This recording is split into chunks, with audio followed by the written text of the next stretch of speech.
My apologies to any Chinese speakers out there, but I call this the Yin-Yang card routine. So what you do is you have the spectator choose either the black or red pile for themselves. So maybe they'll choose the black, leaving you with the red. Okay. So traditionally, yin-yang are represented. Yin is black, yang is white. Here we're going to have black for yin and red for yang. Okay? So what each of us needs to do independently is choose 3 cards, so half of them, flip them face up. Okay, the spectator maybe does that. I'll just take the top 3, have them face up. And then independently, we're going to perform rosette shuffles, which is kind of hard to do with just 6 cards here, but we'll do our best here. Okay? And so we'll just gather these up. And now the spectator is free to stack these 2 piles however they would like. So maybe they want theirs on top of ours. That would be just fine. Now to test this concept of yin-yang, we're going to scramble these cards thoroughly and just see where that leads us. Does it lead us to a harmonious organization of the cards at the end? Okay, so I've done just one left-right shuffle. Why don't we deal out into 3 piles as well? Now, a note to you as the performer, you do need to deal out the cards once into 2 piles with random stacking, and then once into 3 piles with random stacking from left to right or right to left. So you can deal out into 3 piles first, and then 2, or 2 and then 3 like I've done here. Okay, but it is important that you perform each of those shuffles exactly once. Now later we'll be able to do additional shuffling into 2 or 3 or even 4 piles if you would like. Now from here we're free actually to perform a Charlier shuffle. If you've seen that before, I can add a link in the description below to the Charlier shuffle.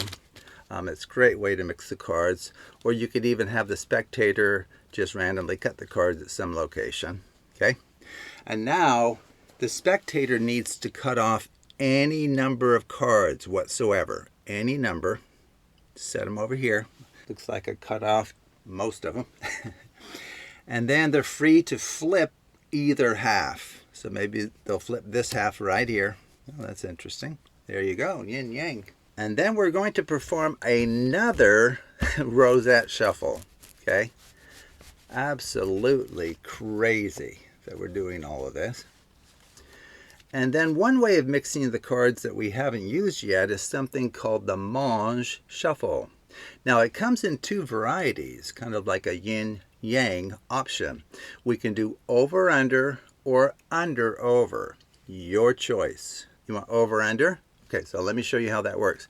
You push the top card into your other hand, and then the next one goes over, under, over, under, over, under, over, under, over, under, over. Okay. Now at this point, you're going to be deciding really the final organization of this packet. Okay, that's genuinely the case. So we're going to deal out, in fact, I should have asked you, do you mind if we deal out the cards into 2 piles? Some spectators may say no, and that's fine, so skip that. If they say yes, go ahead and do it. Random stacking decided by them. Maybe they want right on left. Would you like to do any more into 2 piles? No. Okay.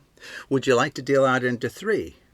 Just so you have a greater degree of influence on the outcome. Yes? That's okay?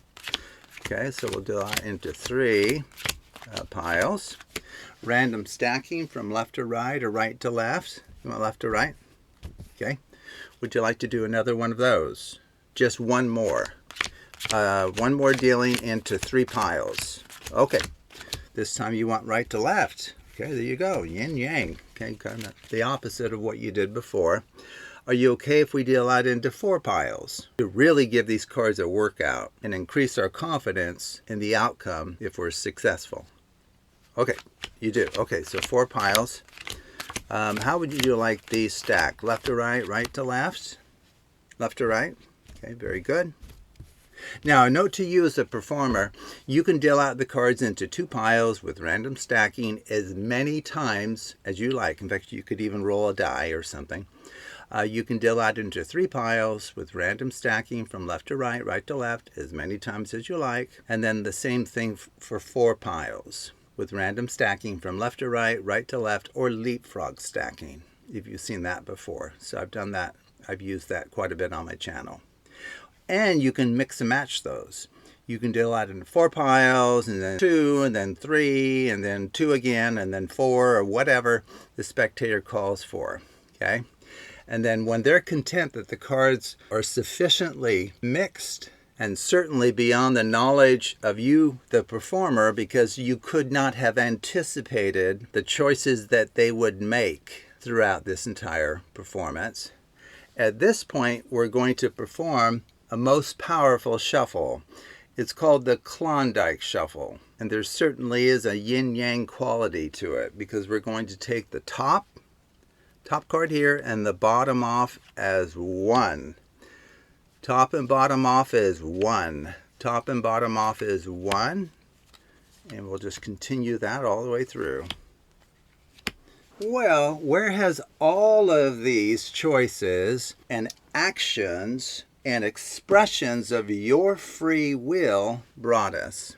Well, I mentioned to you that yin-yang describe a duality of nature, opposing forces that come together and work together. And what I have observed is for spectators who are in control of these opposing forces within themselves, they're able to accomplish something here that is extremely unlikely to happen by chance alone. And what would that be? Well, they actually put out perfect yin-yang pairs despite all of their choices. So here we have a red. This one better be a black. Oh, it is indeed. This one is black. This better be red. Oh, we nailed it. That's kind of nice. It even matches here in parity. But let's see. Black, red. Yes. And then black. Oh, we can see that that pair is in balance and harmony there. Okay, we have a red. We want a black. Oh, we got it. You are amazing. This one here is a black, and we want a red, and we got it. We have just confirmed that you have mastered the opposing forces and attraction of yin-yang within your own being. Wow, you are amazing. You really should give a seminar on how to achieve this harmonious state of consciousness within you. Wow, excellent work. Okay, so if you do everything that I did, this will work for you every time. Why don't we just quickly talk through some of the mathematical structures, I guess, along the way. Okay, so we had you flip any number, and then essentially these got mixed face up, face down. Okay, we did it by way of the Rosette Shuffle. In some sense, this is just kind of a red herring, really. It doesn't do anything. Okay, and then from there, we randomly stack these. Okay, now what's going to happen, and this is really kind of cool here, because right now, think about it. This is, you can think of this as a dichotomous block of, what is it, 6 red cards on top and 6 black cards on bottom. So it ends up that if you look at the number 6, it factors into 2 times 3. What will be the case is if you deal out the cards into 2 piles, random stacking, and then into 3 piles, which is the second divisor for 6, if you put them in order, random stacking from left to right, what it will do is it will put these in an alternating relationship. So we'll have like red, I'll just show you this, black, red, black, red, black, red, black, red, black, red, black. So this is a cyclic construction. Well, I did a Charlier shuffle next. That won't harm anything. Or we can just have the spectator randomly cut the packet. That won't hurt anything. Okay, and then we had them cut off any number of cards. Okay, I did it again where I cut just about everything. Well, now we give them the choice to flip over either half. Okay, so this has the effect of reversing the order of those cards. If we now perform anything equivalent to a riffle shuffle and a rosette shuffle, which is what we're doing here, this constitutes a Gilbreth shuffle. So since it was alternating red-black, what that will mean now is taken from the top, you'll have one of each color in each pair taken from the top. So there's a red, there's a black, there's a couple, there's a black and a red and so forth, all the way down. So it's called a post-Gilbreth shuffled packet. Okay, now the next steps is what's new to the world of card magic, and it's what I have brought to the world of card magic. You can view this as an AMP, which stands for adjacent mirrored pairs. Now, if you watch my video that I just posted on the ABCs of mathematical card magic, you'll know what an AMP is.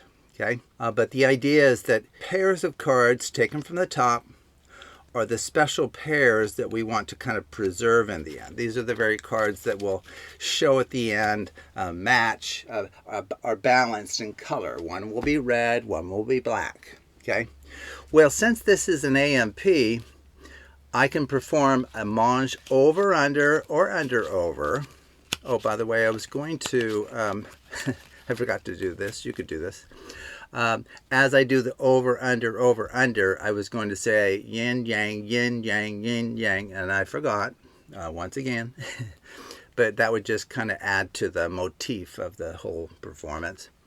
Okay, well, mange shuffle converts an AMP into a mirrored construction. So what's mirrored? That means if you look at the cards, kind of center out, so the outer ones here will be one of the very pairs that we're going to reveal. So there's red, black. These two will be of opposite color. These two are of opposite color. These two will be of opposite color, and these are clearly opposite color. Okay, so this is mirrored. So now we have the stay stacked principle. And that says that for every divisor of the packet size, you can deal out the cards into that many piles with random stacking from left to right, right to left, or in the case of an even number of piles, you can do leapfrog stacking. So why don't we just do one of those, I guess. But here you're free to deal out into 2, 3, or 4 piles. Okay, so here's leapfrog from left to right. This one leaps over its neighbor. This one leaps over its neighbor. Random stack here, decided by the spectator. Okay, so after you've mixed the cards to the content of the spectator, since this is, quote, mirrored, to bring those pairs together, a nice way to do it is just use the Klondike Shuffle and kind of explain that it's a good one because it's bringing sort of opposites together. Opposites in the sense of where cards are within the packet. So top and bottom off as one. And then just reveal that you've confirmed that the spectator made a perfect series of choices that led to a confirmation of the Yin-Yang philosophy. Okay, so there you go. Very, very good. So anyway, now you know how to do it, and you know some of the reasons for it. Sorry that I'm going off the screen, going downhill again. So I'll include a link in the description below to the Charlier Shuffle, also to the Stay Stack principle, and maybe even the ABCs of mathematical card magic that will teach you about 2 cycles, mirrored structures, and AMPs. So I appreciate you watching, and take a look at other videos on the Absolute Math Magic channel.